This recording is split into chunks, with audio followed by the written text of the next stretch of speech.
സ്നേഹമാകും യേശുവേ.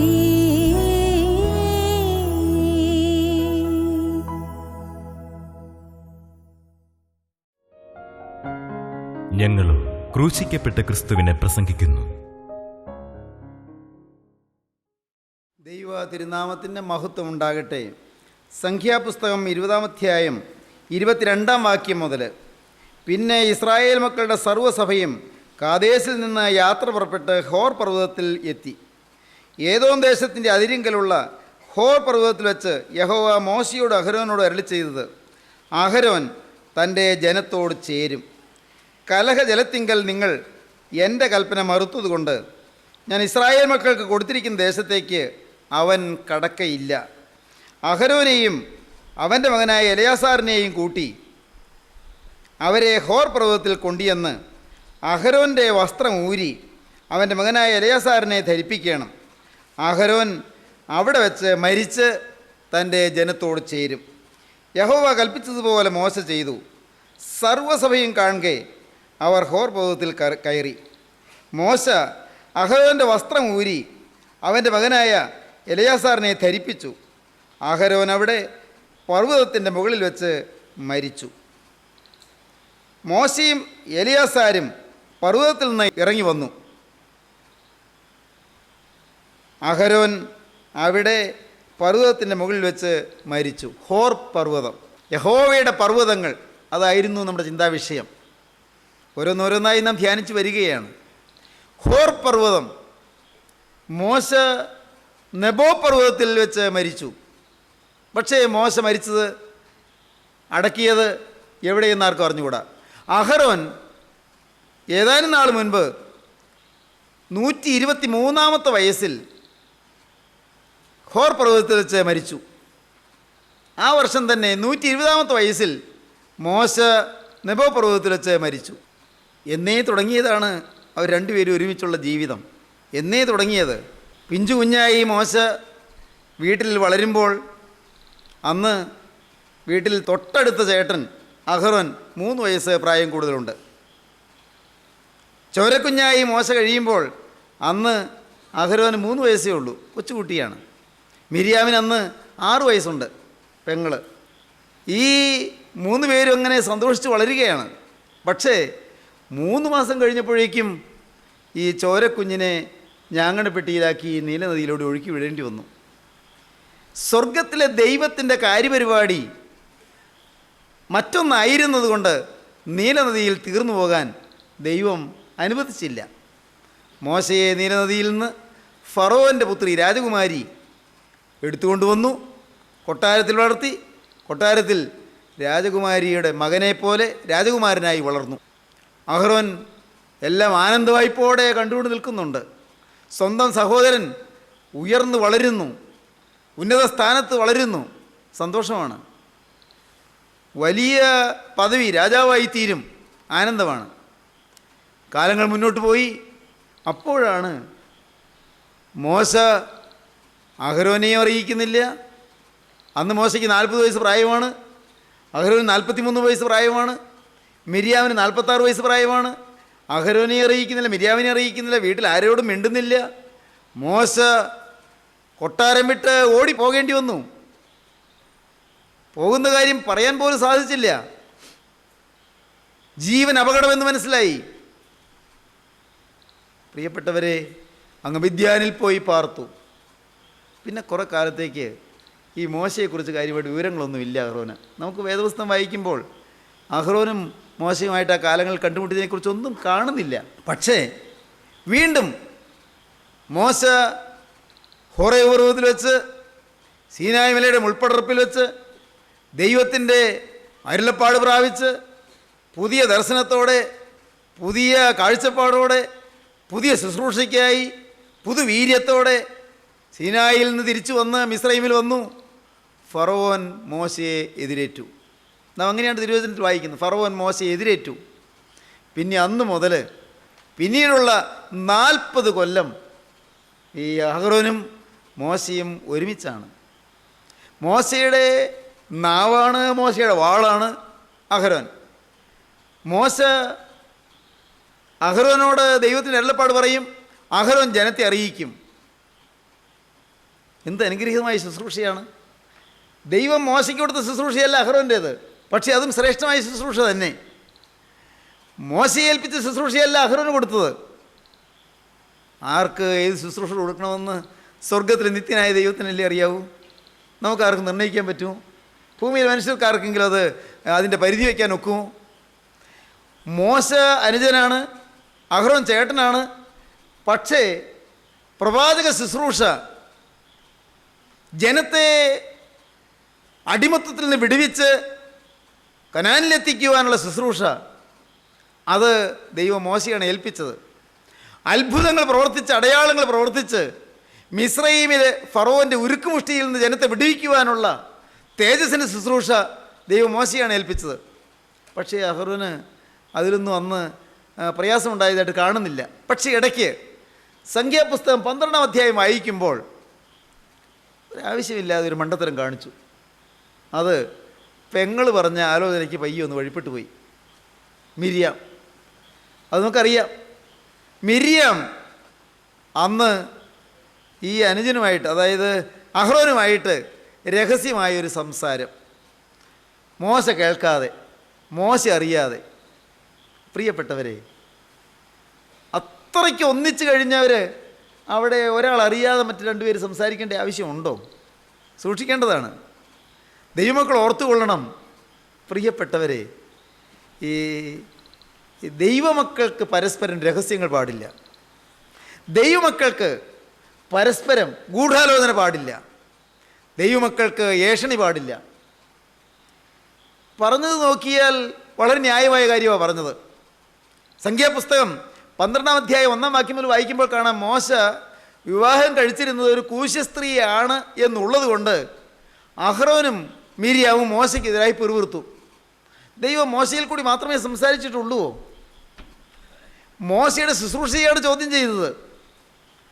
ഞങ്ങൾക്കറിയാൻ പാടില്ല ഈ മോശ ചെയ്തിരിക്കുന്നത് തെറ്റാണെന്ന്. ദൈവം പറഞ്ഞിരിക്കുന്നു, കൂശനും മൊവാബിനും യഹോവയുടെ സഭയിൽ പ്രവേശിക്കരുത് എന്ന്.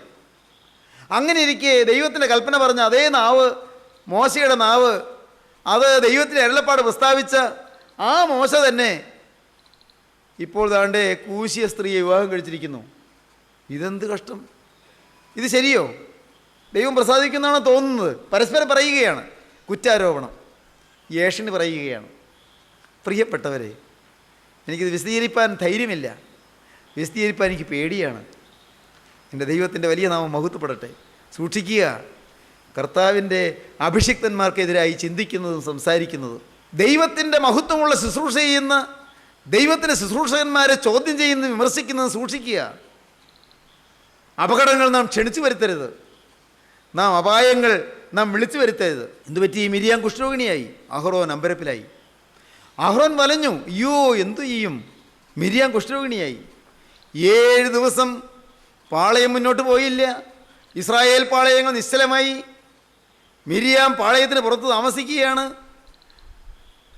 മുന്നോട്ട് പോകുവാൻ ദൈവത്തിൻ്റെ അടയാളം കാണുന്നില്ല, മേഘം ഉയരുന്നില്ല, ദൈവ പ്രത്യക്ഷത നഷ്ടപ്പെട്ടു. ദൈവജനത്തിൻ്റെ ഇടയിൽ നിന്ന് മേഘപ്രത്യക്ഷത നഷ്ടപ്പെട്ടു, ദൈവിക സാന്നിധ്യം നഷ്ടപ്പെട്ടു. ഈ അഹ്റോൻ അത് കൂട്ടുകൂടിപ്പോയി. പക്ഷേ കാരുണ്യവാനായ ദൈവം മോശയ്ക്ക് തൻ്റെ ഹൃദയം കൊടുത്തിരുന്നു, ദൈവത്തിൻ്റെ ഹൃദയം. മോശ അതൊരു അല്പം പോലും ഒരു പരിഭവമായി ഉള്ളിൽ വെച്ചില്ല, ഹൃദയത്തിലൊരു നീരസമായി വെച്ചില്ല. മോശ മിരിയാവിന് വേണ്ടി കൈമലർത്തി, മോശ അഹ്റോന് വേണ്ടി കൈമലർത്തി, മോശ മധ്യസ്ഥത വഹിച്ചു. ഭാഗ്യമായി. മിരിയാവിൻ്റെ കുഷ്ഠരോഗം മാറി, വീണ്ടും ധൂപം പൊങ്ങി, വീണ്ടും ദൈവിക തേജസ് പ്രത്യക്ഷപ്പെട്ടു. മുന്നോട്ട് പോയി, ജനം മുന്നോട്ട് പോയി. ദൈവത്തിന് സ്തോത്രം. ഇതിനിടയ്ക്ക് ഈ അഹ്റോന് വേറൊരു വലിയ മണ്ടത്തരം പറ്റിപ്പോയി. അത് പാടില്ലായിരുന്നു.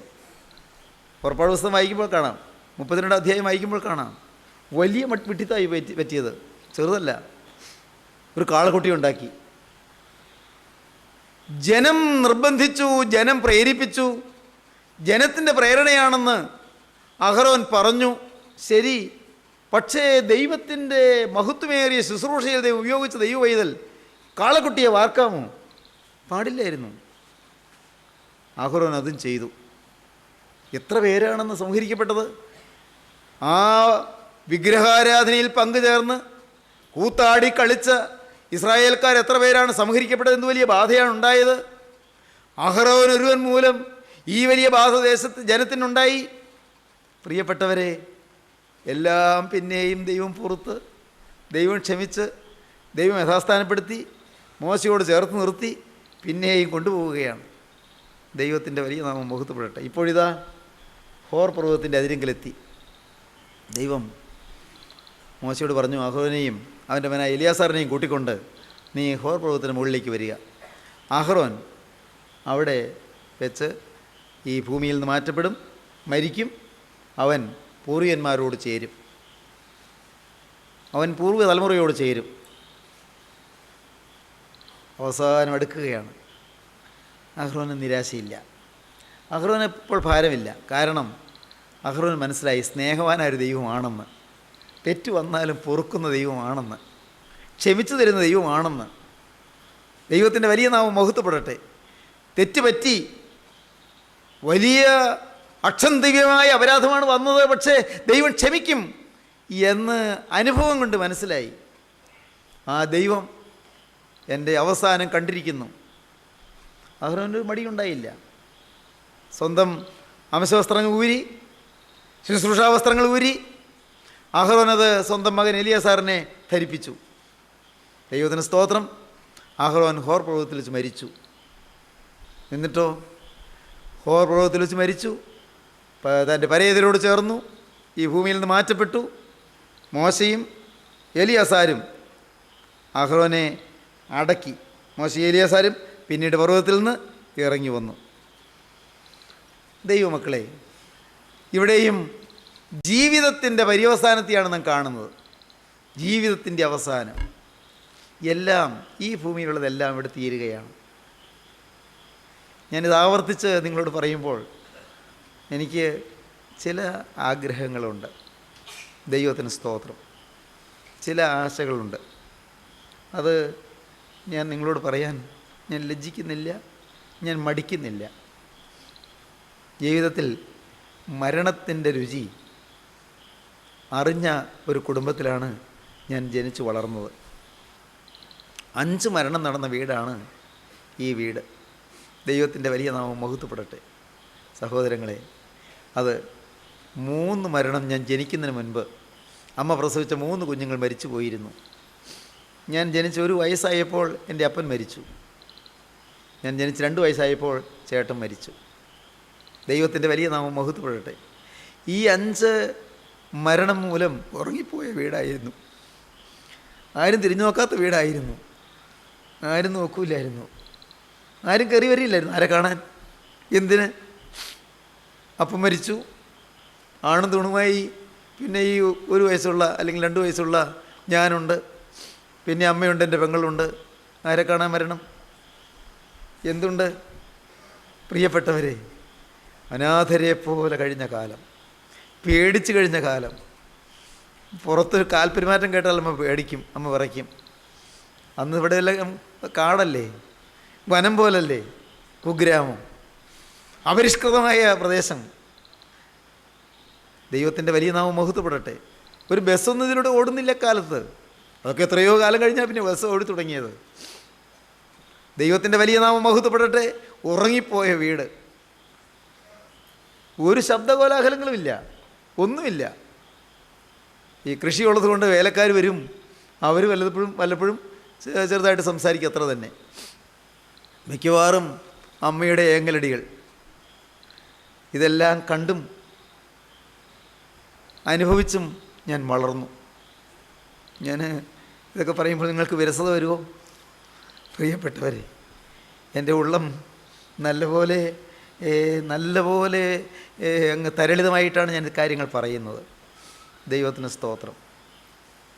പക്ഷേ ഇന്ന് കർത്താവിൻ്റെ അത്ഭുത കൃപയാൽ ഇന്ന് ആയിരങ്ങൾ വന്ന് എൻ്റെ കർത്താവിനെ സ്തുതിക്കുന്നു. ശബ്ദം മുഴങ്ങുന്നു, സ്തുതിഘോഷം മുഴങ്ങുന്നു. മകനെ, നിൻ്റെ സ്തുതി നിലച്ചെങ്കിൽ സ്തുതി മുഴക്കി തരാനൊരു ദൈവമുണ്ട്. മകളെ, നിൻ്റെ ആനന്ദം നിലച്ചെങ്കിൽ ആനന്ദം മടക്കിത്തരാനൊരു ദൈവമുണ്ട്. ഹല്ലേലൂയ.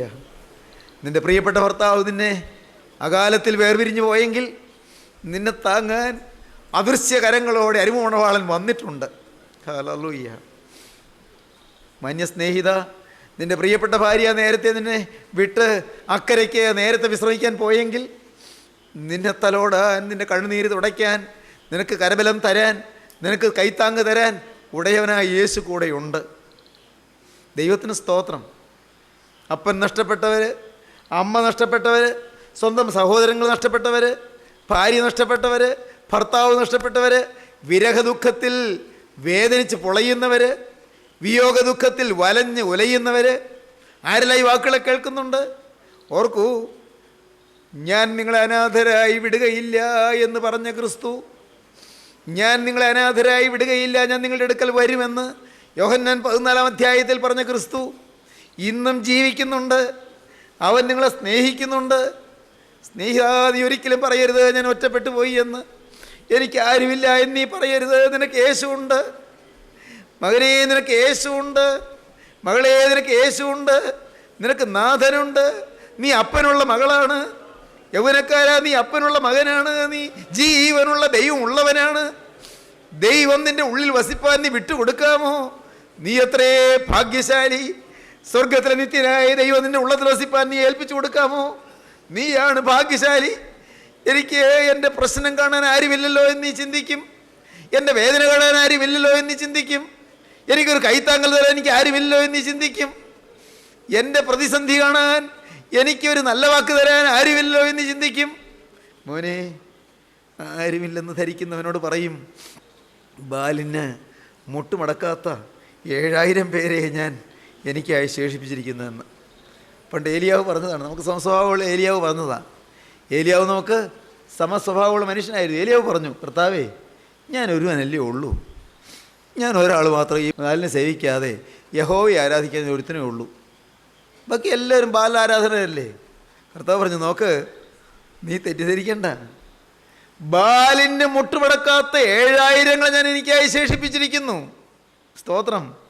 ദൈവം ഇതിലേ ഞാൻ പറയും, ഞാൻ ആവേശത്തോടെ പറയും, വിവിധ സഭകളിൽ, വിവിധ സമുദായങ്ങളിൽ, വിവിധ ദേശങ്ങളിൽ, ലോകത്തിൻ്റെ നാനാ ദിഗന്ധങ്ങളിൽ യേശുക്രിസ്തുവിൻ്റെ തിരുരക്തത്താൽ വീണ്ടെടുക്കപ്പെട്ട അനേകം ആളുകൾ അതിർവരമ്പുകൾ നോക്കാതെ, സമുദായ ഭിത്തികളുടെ നെടുന്തൂണുകൾ മാറ്റാതെ, പ്രിയപ്പെട്ടവരെ, യേശുക്രിസ്തുവിൽ ഒന്ന് എന്നുള്ള ബോധത്തോടെ ജീവിക്കുന്നവര് നിത്യതയിൽ കൂടിക്കാണാൻ പോകുന്നുണ്ട്. ഹല്ലേലൂയ. ദൈവത്തിന് സ്തോത്രം. മധ്യാകാശത്തിൽ കൂടിക്കാണും.